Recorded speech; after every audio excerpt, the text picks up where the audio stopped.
시편 1편 1절에서 6절 말씀을 가지고 이젠 돈 걱정 끝이라는 책의 제 두 번째 제2장 기도응답은 행함으로 받는 것이다, 이와 같은 제목으로 잠시 은혜를 받도록 하겠습니다.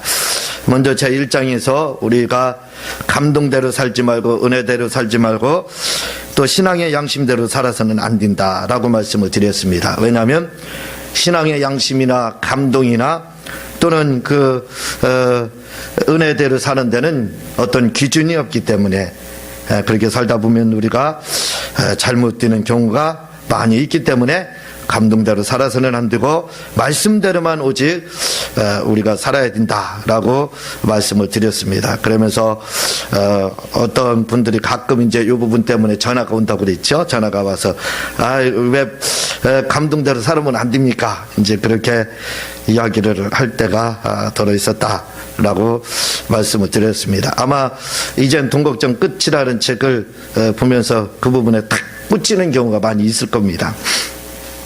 근데 책을 제가 이렇게 저서를 할 때 양갈씩 비슷하게 이렇게 저서를 하는데 그래서 제 1장부터 1, 2장은 조금 제가 충격적으로 이렇게 다가갑니다.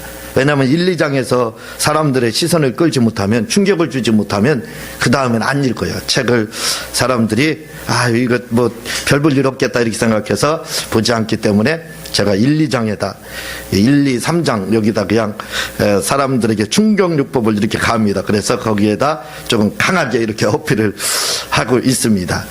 그리고 이제 중간에는 조금 이제 그 휴식 기간을 조금 갖는 거예요. 그러다가 마지막 이제 마지막 뒷부분에다 제가 이제 말하고자 하는 그 핵심을 거기다 놓고 이제 이렇게 책을 기록하고 있습니다. 그래서 제가 주일날 설교하는데도 여러분들이 아마 이미 많이 들어보셨기 때문에 아실 텐데, 주일날 설교도 서로는 전체적인 거 이렇게 이야기를 합니다. 이렇게 계속 가다가 마지막 결론 부분에 가서 제가 핵심을 이야기하거든요. 제가 하고 싶은 말. 그래서 제 설교는 사실은 끝에만 잘 들으면 다 들었다, 잘 은혜 받았다 이렇게 생각하면 돼요. 왜냐하면 서로는 마지막 결론을 설명하기 위해서 끌어들이는 그런 말로 다 이렇게 진행이 되고 있습니다. 그래서 핵심을 항상 이렇게 뒤에다 두는데, 책도 그렇게 하고 있고, 그리고 또 설교도 뒷부분에다 제가 키포인트를 거기다 두는 이유가 왜냐하면 설교도 그 앞 서론에서 또는 중간에서 이렇게 은혜를 받으면, 그리고 후에 뒷부분에 가서 설교자가 설교를 죽을 쓰게 되면 그 설교는 죽순 설교가 돼요. 끝까지요. 그래서 마지막에 그 하이라이트처럼 그렇게 올라가게 해서 그곳에서 은혜를 받게 되면 그 설교는 설교한 설교가 됩니다. 그래서 저는 설교를 할 때 항상 핵심 부분을 맨 뒤로 다 이렇게 놓고 거기에서 이제 제가 하고 싶은 말을 막 합니다. 그러다 보면 또 시간이 부족해요. 그래서 제대로 못하고 넘어갈 때가 많은데, 책도 역시 똑같습니다. 그래서 제 책을 처음에 강조 부분을 앞에다 딱 두고 충격요법으로 다가가 있죠. 좀 사람들에게 새로운 쇼킹한 것을 좀 맛보게 하기 위해서 이제 앞부분에다 딱 둡니다. 그리고 중간에는 약간 이제 쉬어가는 걸로 다 이렇게 해주고, 마지막에 이제 제가 또 책에서 이제 하고 싶은 말, 그걸 이제 강조해서 막 하고 있습니다. 그래서 끝까지 읽어보지 않으면 제 책은 이해하지 않게끔 전체를 다 그렇게, 전근을 다 그렇게 쓰고 있습니다. 그래서 이젠 돈 걱정 끝이라는 책에도 이런 부분들이 굉장히 많이 와닿는 거지요. 처음에 읽은 1장을 딱 읽으면서 우리 그동안의 모든 고정관념을 다 깨뜨리거든요. 완전히 이런 인식전환, 다시 말하면 패러다임이 완전히 깨지는 그런 역사가 있게 되죠. 지금까지 내가 생각했던 것이 우리가 일반적으로 다 알고 있는 것이 감동대로 살아야 되고 또 은혜대로 살아야 되고 또 신앙의 양심대로 살면 굉장히 환영받는 삶을 사는 것처럼 이렇게 들었는데, 이건 읽어보니까 전혀 그렇지 않거든요. 오히려 그렇게 사는 사람들의 삶이 실패한 삶이 더 많다는 것을 책을 보면서 막 보게 되거든요. 그러니까 어떤 분들은 이게 안 맞죠. 안 맞아가지고 항의 전화가 몇 번 받았습니다. 항의 전화가. 그래서 와서 그러는데 그러면 이제 그때 설명을 드리는데도 어떤 분들은 이해를 못하시고 이렇게 끊는 경우가 있습니다. 어느 목사님은 또 말씀하시기를 무슨 말씀을 하냐면, 하나님의 일을 하는데, 다시 말하면 주의 종, 다 주의 종들이죠. 근데 이제 우리가 주의 종들 이렇게 하면 일반적으로 신학을 하시는, 신학을 하시는 분들, 그리고 또, 목회자가 되시는 이런 분들을 이제 특별 종이다. 특별 사명을 받은 분이다. 이렇게 생각할 수 있는데, 우리가 사명자다 그러면 그 말은 이제 기도원 목사님이라든가 은사받은 분들이 사명자다 할 때는 그 말은 별로 신경 쓸 부분이 안 됩니다. 왜냐하면 사명자 아닌 부분은 우리 기독교인들은 단 한 명도 없습니다. 교사도 하나님께서 사명으로 주셨죠. 집사, 권사도 다 사명이지 않습니까? 목사도 다 사명자거든요. 그러니까 사명자라는 건 직분을 주셨다는 뜻이에요. 그러니까 누구나 다 직분은 가지고 있습니다. 이런 평신도로서의 직분을 다 가지고 있으니까 사명자다가 하는 걸, 그 말은 맞는 말이에요. 근데 그 말을 쫓아서 우리가 신학을 한다든가 하면 이건 핵심에서 벗어난 것이다, 이렇게 생각을 해야 됩니다. 그래서 사명자다 이렇게 할 때는 나는 교회 가서 열심히 충성하라는구나, 그렇게 들으면 되고, 특별 사명자다 이렇게 할 때는 좀 우리가 신중하게 생각을 해볼 필요가 있습니다. 근데 어느 목사님이 말씀하시기를, 이제까지 하나님께서 크게 사용하시고 쓰신 분들을 보게 되면 다 내가 헌신해가지고, 내가 주님의 일을, 내가 은혜를 받았으니까 내가 주님의 일을 하겠습니다 해서, 그렇게 해서 쓰임 받은 분들은, 그렇게 크게 쓰임 받은 분들이 그리 많지 않다는 겁니다. 그리 많지 않고, 그럼 어떤 분들이 크게 쓰임 받느냐? 바로 주님으로부터 지명된 자, 말씀에 의해서 지명된 자, 또는 담임 목사님에 의해서 지명된 자, 그들을 하나님께서 크게 쓰신다, 이렇게 말씀을 하시는 것을 제가 들어보았습니다. 그 말씀이 사실 맞아요. 왜냐하면 그 성도에 대해서 가장 잘 아는 부분들은, 성도에 대해서 가장 잘 아는 부분은 하나님입니다. 그러니까 하나님께서 지명해서 쓰시는 경우도 있고, 또 누가 잘 아느냐? 그 다음에 이제 담임 목사님이죠. 그 다음에 이제 부부간에 가장 잘 알겠죠. 그렇지만 이제 그 다음에 가장 잘 아는 부분이 담임 목사님이기 때문에 담임 목사님에 의해서 지명을 받아야 된다는 거예요. 그렇지 않으면 하나님께서 크게 쓰지 않는다라고 그렇게 말씀하시는 것을 제가 드렸습니다. 이 말씀이 저한테 얼마나 위로가 됐는지 몰라요. 왜냐하면 저는 사실 신학을 할 생각을 꿈에도 갖지 않았습니다. 후에 나이 먹으면 한번 공부나 좀 한번, 막연한 기대죠. 막연한 희망사항이었습니다. 한번 좀 알고 믿었으면 좋겠다 해서 그냥 공부 차원에서 한번 해야 되겠다 하는 생각은, 그건 언제인지 몰라요. 뭐 60이 돼서 그렇게 할지 그건 생각이 없었습니다. 근데 그때 당시에 제가 참 영적으로 굉장히 깊은 교회를 다녔습니다. 제가 말씀을 드렸지만 제가 다녔던 교회에 그런 막 역사들이 나타나는 거 이제까지 제가 못 봤다니까요. 거기는 그냥 기도하다가 한 사람이 입신 들어가면요, 덩달아하게 쭉 들어갑니다. 그래서 깨어나서 말을 하는 거예요. 왜 나를 불렀느냐고. 서로 영적으로 불러가지고 입신에 들어갈 정도로. 뭐 여러분들 불 받아서 막 뜨겁다고 뒹구는 경우 막 눈에서 목격한 적이 있습니까? 쉽지 않아요, 오늘날 교회에서요. 근데 거기는 그런 일들이 흔하게 있었습니다. 그냥 막 불이 떨어져가지고 진짜 뜨거운 건지 나는 한 번도 받아본 그렇게는 못했거든요. 받아서 뜨겁다고 막 뒹굴어 다닙니다. 야, 참 굉장히. 그리고 입신에 들어가더라도요, 그냥 들어가는 게 아니라 그 나무 의자 있잖아요, 이런 데다 아마 제가 보기에는 그렇게 부딪히면 내진탕 걸릴 것 같아요. 근데 영이 빠져서 탁 들어갈 때는요, 그냥 모서리 있잖아요, 그 나무 의자 모서리요, 거기에 빵 소리가 나게 부딪혀요. 아이고 이거 잘못하면 큰일 나겠구나 라는 생각도 가졌는데, 또 멀쩡하게 일어납니다. 아무 일이 없었다는 듯이 그렇게 일어나는 그런 데서 제가 신앙생활을 했기 때문에 영적인 걸 굉장히 많이 보고 또 나름대로 체험을 이렇게 했었는데, 그때 그때는 막 그래서 그랬는데 그 목사님이 기도해 보더니 저한테 이제 오군이라고 불렀어요. 그러니까 오군 한번 신학을 한번 해봐라. 기도를 해보니까 하나님의 종이다 이렇게 말을 하는 거예요. 그래서 신학을 했어요. 무서워서 하나면 안 될 것 같아서. 그래서 신학을 했는데 신학을 하고 난 다음에 하나님이 진짜 목사님을 통해서 그렇게 죄의 종으로 보내주셨으면 하는 일마다 잘 돼야지요. 그렇죠. 대박 좀 터져야 되는 거 당연하죠. 교회도 좀 멀쩡하게 좀 부흥도 되고 설교도 좀 기가 막히게 잘하고 사람들 감동도 막 주고 그래야 되는데 이거 전혀 그렇지 않습니다. 이 설교를 못해가지고 참 기가 막혀가지고 읽기만 해도 되는데 못 읽고 그냥 강단에서 군에서 내려온 적도 한 두세 번 있었고, 그러니 이거 망신은 망신대로 당하고 뭐 그런 또 그 개척을 해서 목회를 하다 보니까 더 힘든 겁니다. 뒤는 일이 없어요. 어쨌든 제가 그때 하나님께 고백한 일이 뭐냐면 뒤는 일이 없다고 고백했습니다. 야, 나처럼 참 뒤로 넘어져도 코가 깨지는 사람이 없구나. 그러니까 그때 당시에는 그 목사님에 대해서 얼마나 원망이 컸는지 몰라요. 내가 하고 싶지도 않았는데 나한테 신학하라고 해가지고. 그러니까 잘 되면 내 탓, 안 되면 조상 탓이라겠죠. 안 되니까 그 목사님 탓입니다. 그래서 그 목사님을 막 원망하고 그렇게 했던 적이 한 몇 년 정도 그렇게 지냈었습니다.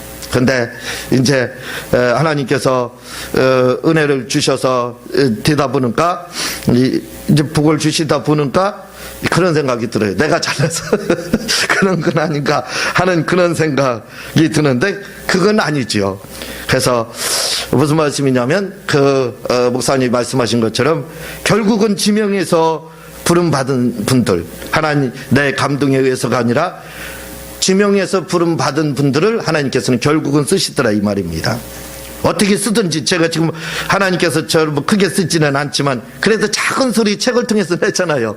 문서 목회는 하고 있지 않습니까?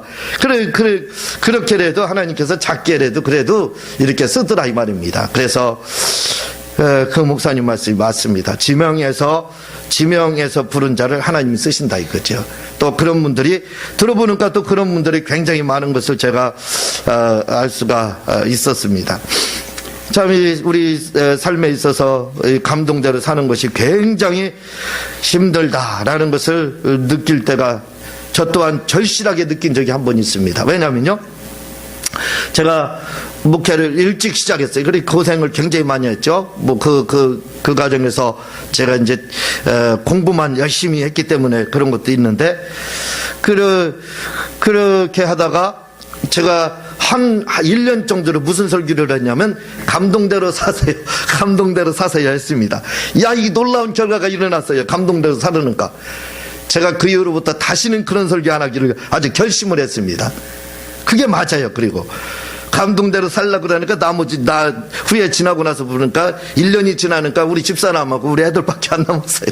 다 떠났습니다. 감동받아서 가는 가. 그 설교는 이게 맞지 않는 거더라고요. 그리고 또, 사실은 제가 이 감동대로 살아서는 안 된다는 이 힌트를, 소스를 받은 분이 있습니다. 이 제 말이 아니에요. 제가 그걸 은혜 받아서 이걸 만드는 거지. 근데 그게 저한테는 딱 와닿는 거예요. 왜냐하면 경험이 있잖아요. 감동대로 살아가니까 1년 후에 성도들이 한 명도 없고 다 떠나가더라 이거죠. 그러니까 그것이 저한테는 맞다. 이게 맞는 말이다. 하는 것이 확 다가온 겁니다. 그래서 그대로 받아들여서 제가 살을 붙여서 거기다 1편, 제 1장에도 이거 책을 쓴 거예요. 모든 것이 다 영감을 제공받지 않으면 내게 되지 않는 겁니다. 아무리 제가 그걸 수르 개념이라고 하죠. 물이 흐르는 쪽으로만 흐르는 거예요. 그래서 영감을 반드시 아무리 똑똑해도 성경을 초월하지 못합니다. 다시 말하면 자기가 본 요절을 초월하지 못해요. 항상 같은 곳에만 줄을 칩니다. 그렇죠? 마치 물이 흐르는 것처럼 여러분들 성경책을요 한번 사가지고 읽어보세요. 그리고 줄을 쳐보세요. 그리고 다음에 사가지고 또 사서 줄을 쳐보세요. 그리고 또 다음에 또 책을 하나 성경책 사가지고 또 줄을 치면서 한번 읽어보세요. 신기할 겁니다. 세 개가 일치를 해요. 똑같은 데만 줄을 치면. 그게 수르 개념이에요. 무슨 말이냐면 자기 영감을 누구도 초월하지 못합니다. 아무리 똑똑해도. 그래서 뭐가 필요하느냐? 반드시 제공받는 게 있어야 돼요. 그걸 영감을 제공받는다. 저는 그걸 도전이다 이렇게 표현을 합니다. 도전을 받지 않으면 안 돼요. 반드시 도전을 받아야 됩니다. 누구로부터 도전을 받아야 돼요. 단어 하나라도 아니면 어떤 뭔가를 통해서 한 가지라도 도전을 받고 그것이 이제 살아서 막 역사하죠. 막 움직입니다. 그게 바위같이 막 커져요. 처음 받을 때는 돌멩이 하나 날라오는 것 같죠? 돌멩이 하나에 딱 맞습니다. 그 충격을 조금 받아요. 그러나 이것이 막 살아있으면요. 그게 내리에서 떠나지 않으면 나중에는 그게 막 돌덩어리가 될 뿐만 아니라 바위덩어리가 되는 거예요. 그게 뭐냐면 이제 그때 살이 붙게 된다 이거죠. 그러면 그것이 저의 것이 되는 거예요. 그렇게 해가지고 제가 성경을 그 정리를 하고 한 거지. 아이고 제가 뭐 훌륭해가지고 제가 깨달아가지고 다 쓴 줄 아세요? 그런 일은 죽었다 깨나도 없는 겁니다. 그래서 제가 말씀을 드리는 게 있어요. 제가 여기서 세미나를 하면서 제가 충격을 더 받았어요. 무슨 충격을 받았냐면 성경만 읽어서는 안 됩니다. 성경을 보고 책도 봐야 됩니다. 그리고 다른 사람 설교도 들어야 됩니다. 왜냐하면 영감은 도전받지 않으면 오지 않기 때문에 그렇습니다. 만약에 성경만 보면은 수르 개념에 빠집니다 라고 이야기했어요. 그랬더니 어떤 분들이 항의하기를 뭐라고 하냐면 이거 오유식 목사는 성경 보지 말라겠다 이렇게 또 듣는 거예요. 그래서 세미나를 하다 보면 이게 아다르고 어다른데 이 들려오는 것이 또 틀립니다. 이렇게 제가 그렇게 말한 적이 없거든요. 성경 보라 이거예요. 그러나 자기 수르 개념에서 벗어나기 위해서는 도전을 받아야 된다. 이 도전을 받기 위해서는 다른 사람의 책을 보든지 또는 성경을 읽지 않으면 그걸 받을 수가 없다. 그래서 반드시 영감이라는 도전을 받을 때 그게 아까 말씀드렸듯이 돌덩이처럼 옵니다. 그리고 그것이 그렇게 옥에서 충격을 받게 되면 그게 뭐냐 바위처럼 크게 흔들바위만하게 커진다 이거죠. 울산바위만하게 커집니다. 그러면 그 말씀이 이제 뭔가 돼서 나오는 거예요. 역사하게 되는 거죠. 그래서 그렇게 이야기를 제가 세미나 때 이야기한 겁니다. 성경만 봐서는 안 되고 성경도 봐라. 성경 보면서 책도 봐야 된다. 그리고 다른 사람 설교도 들어야 된다. 왜냐하면 영감을 공유하기 위해서 영감을 제공받기 위해서 그래야 된다. 이렇게 말씀을 드린 적이 있습니다. 먼저 이게 이제 먼저 시간에 드리지 못한 이제 말씀 중에 한 부분이라 이렇게 말씀을 드렸고, 오늘 부분은 기도응답은 행함으로 받는 것이다. 이 부분인데 오늘 그 말씀은 이미 여러 번에 걸쳐서 이야기했던 부분이에요. 너무 여러 번에 걸쳐서 했던 부분이고 우리 성도들은 너무나도 많이 들었던 내용이기 때문에 이게 또 순서에 의해서 나가는 거지 이게 또 반복하자니 또 그렇기도 합니다. 그렇지만 책에 나왔으니까 어떻게 해요? 하야죠. 그래서 진행이 되게 됩니다. 가끔 그 전에 이제 질문을 받는 것이 어떻게 하면 목사님 많은 응답을 받습니까? 또 어떻게 해서 목사님 많은 응답을 받습니까? 하는 그런 질문이었어요. 제가 세미나를 할 때 그런 질문들을 좀 많이 받았는데 이제 그때마다 제가 하는 이야기는 뭐냐면 저는 입으로만 기도하지 않습니다. 제 기도는 입이 아닙니다. 저는 그렇지만 입으로 하루에 2-3시간 기도하거든요. 여기 앉아가지고 하루에 2시간 내지 최하 2시간 반에서 3시간입니다. 못할 때가 2시간 반, 많이 할 때는 3시간 하루에. 그 생활을 지금까지도 한 20여 년 넘게 하고 있거든요. 꾸준하게 그렇게 하고 있습니다. 비가 오나 눈이 오나 아무리 미끄럽고 어렵더라도 그 일을 쉬지 않고 저는 이렇게 묵묵히 주님 만난 이후부터 그게 이제 22살 때 주님을 만났거든요. 21살 때 주님 만났는데 그때부터 지금까지 20몇 년이 47이니까 올해 이제 1월 2일 지났잖아요. 47이잖아요. 그러니까 26년인가요? 25년인가를 지금 그렇게 지금도 해오고 있습니다. 입으로 다 한다 이거죠. 입으로 다도 하고 있다 이거죠. 근데 저는 입으로 다도 하면서 바로 행함으로 다 기도를 한다. 그래서 많은 응답을 체험하고 있다라고 이제 제가 그런 질문이 오면 이야기를 이렇게 말씀을 드립니다. 오늘 이런 우리의 인생의 문제다 그러면 여러 번에 걸쳐서 말씀드렸죠. 영혼 영적인 거, 영혼의 문제, 그리고 건강의 문제, 그리고 물질의 문제. 이 세 가지가 인생의 문제라겠죠. 그래서 이 문제만 다 해결되면 문제될 게 없습니다. 이 문제만 다 해결되면 뭐라고요? 바로 형통, 복들을 받았다 그러는 겁니다. 그러니까 우리가 복들 받았다, 형통하다는 말이 그냥 성경 다 처음부터 창세기부터 계시록까지 다 읽어야 그게 형통하다는 것이 뭐고 인생의 문제가 뭐다라는 걸 아는 게 아니에요. 그냥 그거 다 읽지 않아도 간단합니다. 왜냐하면 성경은 이 세 가지를 말을 하고 있거든요. 이건 이미 우리 성도들은 뭐 다 외우고 있습니다. 다 알고 있어요. 그렇지만 또 반복이 될 수밖에 없죠. 너무 중요한 거기 때문에. 그래서 영혼의 문제는 뭐 예수를 믿는 거, 이것도 실제적이잖아요. 실제적으로 예수님을 주님으로 영접하고 교회 다니고 하는 거, 그 영혼의 문제, 그 구원의 문제가 해결되고요. 또 이제 성령 충만한 문제는 날마다 기도하는 거라겠죠. 기도할 수밖에 없지 않습니까? 그래서 저는 21살 때부터 지금까지 하루에 2시간 반에서 3시간을 기도한다 라고 하고 있잖아요. 행동으로 하고 있지 않습니까?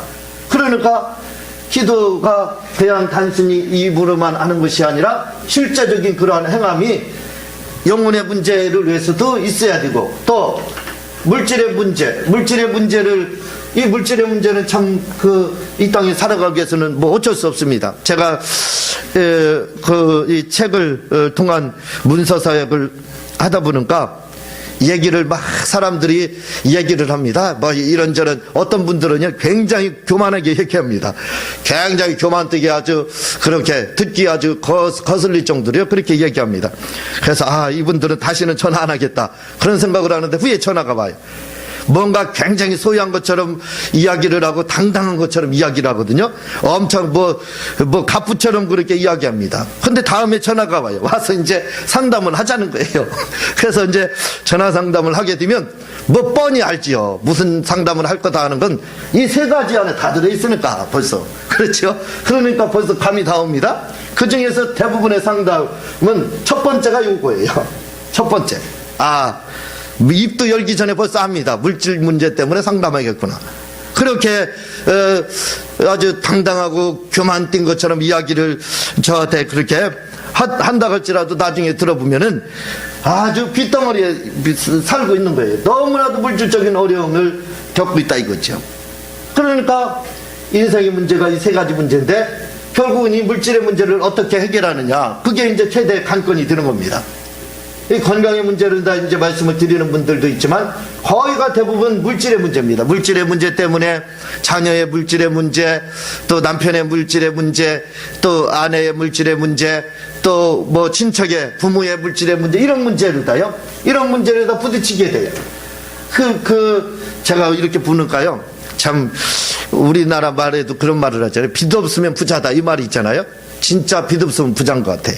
이렇게 대하면서 빚 없는 분이 없는 것 같아요, 보면. 예? 제가 전날 그 문서 사역을 하면서 수많은 분들 이렇게 대하면서 느끼는 것은 뭐냐면, 빚 없는 분이 참 한 명도 없는 거 아닌가, 그런 생각이 들어가요.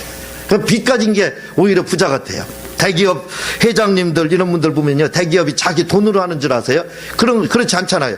다 은행 돈입니다. 은행 돈 무지. 우리는 100만 원 빌려달라고 하잖아요. 안 빌려줘요. 그것도요. 그 사람들은 몇 조를 은행 돈을 빌립니다. 그리고 그거 안 갚는 거예요. 뭐에 재산이 드는 거, 자기 재산. 그거 가지고 회사를 위해서 쓰느냐? 그렇지 않잖아요. 비자금 조성해가지고 뻥뻥 터뜨리고 있잖아요. 그렇게 합니다. 그러니까 결국은 뭐냐면, 대그룹 회장님이라고 할지라도 빚 없는 그 회사가 없더라 이거죠. 빚 없는 회사가 없습니다. 사람도 빚 없는 사람들이 없더라 이거죠. 제가 모르겠어요. 이건 잘은 모르겠지만 제가 이걸 문서 사역을 하면서 깨달은 겁니다. 이야, 진짜 빚 없으면 부자다라는 말이 그게 맞는 말이다. 거의 다 빚이 있습니다. 이제 빚을 많이 가지고 있으면 그게 재산이 돼요. 오히려 떵떵거리고 이렇게 제가 사는 것을 보게 되는데, 자, 이런 물질의 문제를 위해서 어떻게 해야 되느냐. 이 물질의 문제, 영혼의 문제는 이렇게 해서 해결이 되지만 물질의 문제에 대해서는 어떻게 해결해야 되느냐. 그건 이미 성경에 이렇게 나오고 있습니다. 빌립보서 4장 19절에 보면요, 나의 하나님이 그리스도 예수 안에서 영광 가운데 그 풍성한 대로 너희 모든 쓸 것을 채우시리라. 채워진다 이거죠. 그런데 이렇게 채우는데 어떻게 하여 채워지느냐, 그 방법이 나옵니다. 그것은 말라기 3장 10절에 만군의 여호와가 이루느라 너희 온전한 11조를 창고에 들여, 그 다음은 잘 알 겁니다. 온전한 11조를 하게 될 때 물론 8장에 헌물을 드려야 된다라고 말씀을 하고 있습니다. 8절에. 그리고 데살로니가후서 3장 10절에 누구든지 일하기 싫거든 먹지도 말라, 이렇게 말을 하고 있습니다. 이 땀을 흘리며 일하게 되어 있는 건 누구나 해야 된다 이거죠. 그러면 요것은 기본이다 이겁니다. 요것이 먼저 충족이 되어야 된다 이거죠. 하나님께서 채우신다, 11조와 헌물과 그리고 열심히 일을 할 때. 그런데 여기서 끝나는 게 아니에요. 어떤 분이 가끔 이야기를 하시는데 뭐라고 이제 전화상으로 이야기를 하냐면, 그런 이야기를 가끔 전화를 하시는 분입니다. 하셔서 이야기를 무슨 얘기를 하냐면 조영기 목사님의 4차원의 영성 이야기를 하셔요. 거기에서 4차원의 영성은 꿈과 말과 믿음과 생각, 이것만 가지면 된다, 조 목사님은 그랬잖아요. 근데 자기는 그 책을 읽으면서 2%가 뭔가 부족하다는 거예요. 뭔가 부족한데 그게 뭔지를 모르겠대요. 그러면서 저한테 그 2% 부족한 게 뭡니까? 라고 저에게 이렇게 이제 질문할 때 계신데, 제가 그때 이야기를 하는 것이 뭐냐면, 지혜가 부족해서 그렇습니다. 거기다 지혜만 플러스 되면 됩니다. 라고 제가 말씀을 드리거든요. 바로 그렇습니다. 지혜. 우리가 온전한 11조를 했다고 해서 하나님께서 막 복을 엄청나게 주시는 거죠. 그러나 그에 걸맞게 일을 해야 되되, 일을 하더라도 뭐가요? 사업을 하더라도 뭐예요? 그 다음에 지혜가 있어야 된다 이거죠. 지혜가 있어야 복을 주신다 이거죠. 또 번제를 하시는 분들도 있습니다. 번제를 하시는 분들도 있는데, 번제만 하면 뭐든지 다 올인되는 줄 아세요. 그 책을 그거까지만 보는 것 같아요. 근데 제 책에는 사건을 지혜롭게 만들지 않으면 안 됩니다 하고 몇 번을 강조하거든요. 근데 그건 생각을 하지 않고 그냥 번제만 올인합니다. 그것만 하면 만사 형통되는 줄 아세요. 형통이 되거든요. 근데 한번 따져보세요. 솔로몬이라는 왕이 번제 90억을 하나님께 드렸습니다. 90억 드렸더니 하나님이 나타나서 주신 것이 뭐냐? 지혜 주셨어요. 90억 드려서 얻은 건 바로 지혜 하나입니다. 그 지혜를 가지고 활용을 하니까 600조가 오더라 이거죠. 그러니까 번제를 드렸다고 해서 드린 분들한테는 드린 분들이 꼭 잘 들으셔야 됩니다. 왜냐하면 번제를 드렸다고 해서 그게 모든 게 올인되는 게 아니에요. 드린 건 그건 시작입니다. 이제 하나님이 준비하신 거예요. 다 준비가 끝난 겁니다. 그 다음에 뭐가 필요하냐? 바로 지혜가 필요하다 이거죠. 그래서 4차원의 영성에도 바로 지혜가 있어야 된다 이거죠. 근데 지혜는 오늘 뭐라고요? 묵상을 통해서 이게 온다 라고 시편 1편에서 말씀하고 있잖아요. 묵상을 하지 않으면 안 된다 이 말이죠. 그래서 묵상하는 자가 형통하고 복 있는 사람이 된다 라고 시편 1편에서 그렇게 지금 말씀을 하고 있습니다. 그러니까 물질 문제에 대한 답은 딱 나와 있습니다. 그게 뭐냐? 우리가 기본적으로 모든 필요한 것 채우고 부유하게, 예수께서 가난케 되면 부유하게 됐다 이거죠. 그리고 일을 하고 온전한 11조를 하고 일을 하고, 일만 하면 다느냐, 또 번제만 하면 다느냐, 그게 아니다 이 말이죠. 거기에는 2% 부족한 뭐가요? 지혜가 들어가야 된다 이거죠. 지혜롭게 사건을 만들 때만 물질의 문제가 해결되더라 이거죠. 근데 제가 지금 이 책을 쓰고, 이 책을 쓴 지가 지금 4년인가 지금 지나고 있습니다. 그리고 이 책을 쓰기 전에 4년의 임상실험을 거쳤어요. 그리고 책을 쓰고 지금까지도 거치고 있어요. 그런데 이 원리에서, 다시 말하면 이젠 동국정 끝이라는 이 원리를 저는 지금도 이용하고 있어요. 제가 썼지만 그 책을 임상을 거쳐서 썼고, 그리고 쓰고 난 다음에 지금도 그대로 행하고 있습니다. 그것대로 저는 하고 있어요. 이 임젠 돈걱정 끝에서 말하는 그 모든 방법대로 그대로 하고 있거든요. 근데 저한테는 정확하게, 언제나 정확하게 100점이더라 이거죠. 언제나 정확하게 맞아 떨어지더라 이거죠. 그러니까 결국은 뭐냐면 물질의 문제에 대한 그러한 그것은 바로 아까 말씀을 드린 거 그거에다 바로 지혜가 없으면 안 된다 이거죠. 지혜가 없으면 아무리 온전한 11조하고 아무리 번제를 했다 할지라도 그 다음에 필요한 것은 하나님이 주실 준비가 되어 있다 이거죠. 그런데 사건을 만들지 않고 아무것도 하지 않아 봐요. 하나님이 복을 주실 수 있나요? 안 준다 이거죠. 뭔가 일을 통해서 주신다 이거죠. 그래서 그 일을 지혜롭게 만들 때만이 물질의 문제가 해결되더라 이거죠. 그것이 바로 물질 문제의 해결이다. 건강의 문제요. 건강의 문제. 이게 다 책에 나오는 부분들입니다. 여러분들이 위에 책을 사셔서 이렇게 읽어보시면 더 잘 설명이 되어 있습니다. 건강의 문제도 역시 똑같아요. 베드로전서 2장 24절에 보면 저가 채찍에 맞음으로 너희는 나았다. 예수님이 채찍에 맞음으로 나았다는 겁니다. 그리고 마태복음 8장 17절에 보면은 연약한 것을 친히 담당하시고 병을 짊어지셨다 이렇게 말씀을 하고 있습니다. 짊어지시고 나았다는 거예요. 그러면 여기서 우리가 알 수 있는 것은 뭐냐면 2000년 전에 주님이 채찍에 맞기 전에 병을 채찍에 맞은 게 병이 짊어진 거거든요. 그러면 채찍에 맞기 전에 그 전에는 그 병이 낫지 않은 겁니다. 그렇죠. 낫지 않은 거예요. 그러나 2000년 후에는 채찍에 맞아서 지금 예수님이 채찍에 맞은 그 이후부터 지금까지는 어떻습니까? 다 나았다는 거예요. 그게 성경 말씀입니다. 병든 자가 없다는 거예요. 그런데 병든 자가 얼마나 많습니까? 가장 돈 많이 버는 데가 그 병원이잖아요. 그것도 종합병원이 최고 많이 돈을 벌고 있지 않습니까? 그렇잖아요. 아니 나았는데 왜 병든 자가 있느냐 이 말이에요. 주님은 나았다고 했는데 그거에 대한 답이 있습니다. 마가복음 9장 25절에 예수께서 하면서 귀신을 꾸짖어 가라사대 벙어리 뛰고 기먹은 귀신아 나가라 하니까 나가더라 이 말이죠. 그리고 사도행전 10장 38절에 하나님이 나사렛 예수께 성령과 능력과 기름 붓듯 저가 두루다니며 착한 일을 행하시고 마귀에게 눌린 모든 자를 바로 마귀에게 눌렸더라 이거죠. 다시 말하면 주님은 모든 병을 다 이미 2000년 전에 치료해서 다 건강하다는 겁니다. 그러니까 다 건강하니까 병든 자가 없다는 거예요. 지금 우리 다 사람이 병든 경우가 없다는 겁니다. 이게 성경이에요. 어떤 믿는 사람이든 안 믿는 사람이든 사람은 병들지 않았다는 거예요. 왜? 주님이 채찍에 맞으면 나았기 때문에 병을 짊어지셨기 때문에 그렇다는 거예요. 근데 병들었다 이거죠. 그 병이 누구에 의해서 그 병이 누구냐 이거죠.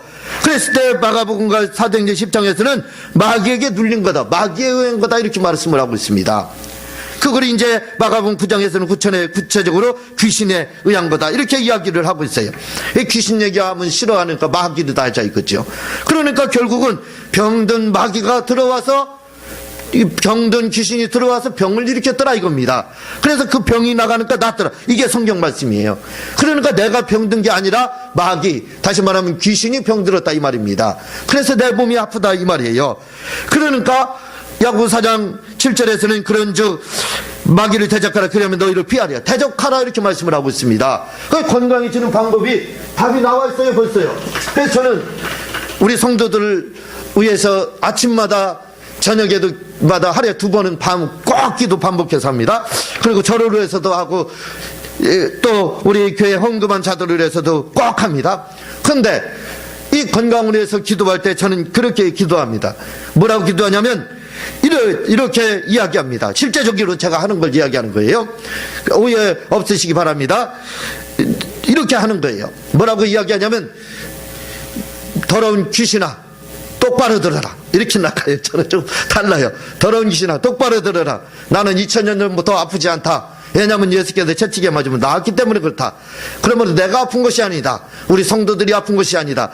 또 헌금하신 분들이 아픈 것이 아니다. 아픈 건 네가 아픈 거다. 가난한 것도 네가 가난한 거다. 그러므로 할 일이 있다. 그게 뭐냐? 네가 가지고 온 질병 가지고 떠나기만 하면 된다. 네가 가져온 가난 가지고 떠나기만 하면 된다. 그러면 나는 부유하고 나는 건강하다. 그러므로 예수의 이름으로 너는 내게서 떠나가라 이렇게 합니다. 근데 그렇게 할 때마다 사실은 병에서 해방을 받거든요. 한번 여러분들이 오해 없고 또 그렇게 이야기합니까 혹시 생각하시는 분들도 있을지 모르지만 그러나 여러분들이 한번 그렇게 해보세요. 병 들었을 때 이것만 저는 반복합니다. 이것만 반복해서 계속 고백을 해요. 왜? 나는 말씀을 그대로 믿거든요. 그래, 건강하다 이거죠. 말씀을 행함으로 믿는 것처럼 그대로 믿는다 이거죠. 그러니까 그렇게 말씀에 의해서 기도를 하게 됩니다. 그러면 진짜 건강이 찾아오더라 이거죠. 그래서 이렇게 해결을 합니다. 그러니까 인생의 문제가 영혼의 문제, 건강의 문제, 물질의 문제를 이렇게 하면 해결이 되더라 이거죠. 한번 사이트에 들어오셔서 동영상을 보시는 분들도 해보시기 바랍니다. 그러면 틀림없이 좋은 일들이 많이 일어난다 이거죠. 그래서 제가 기도를 입으로 하지 않고 이렇게 다 행함으로 하고 있잖아요. 영혼을 위해서도 건강을 위해서 실제적으로 악한 영을 쫓고 그렇게 하잖아요. 물질을 위해서도 그 기록된 대로 그 11조 헌물을 온전히 하고 다 하잖아요. 그렇게 다 하고 또 지혜를 가지고 프로모션도 하고 지혜를 가지고 활용을 하니까 해결이 되더라 이거죠. 그러니까 다 뭐예요? 저는 행함으로 기도가 자체가 입으로 한다 이거죠. 입으로만 하는 게 아니라 저는 행함으로 합니다. 제목이 기도응답은 행함으로 받는 것이다 이렇게 말씀을 드리는 겁니다. 시간이 너무 많이 갔는데 제가 기도하고 주님 가르친 기도로 마치고 다음 시간에 계속해서 나가도록 하겠습니다. 하나님 아버지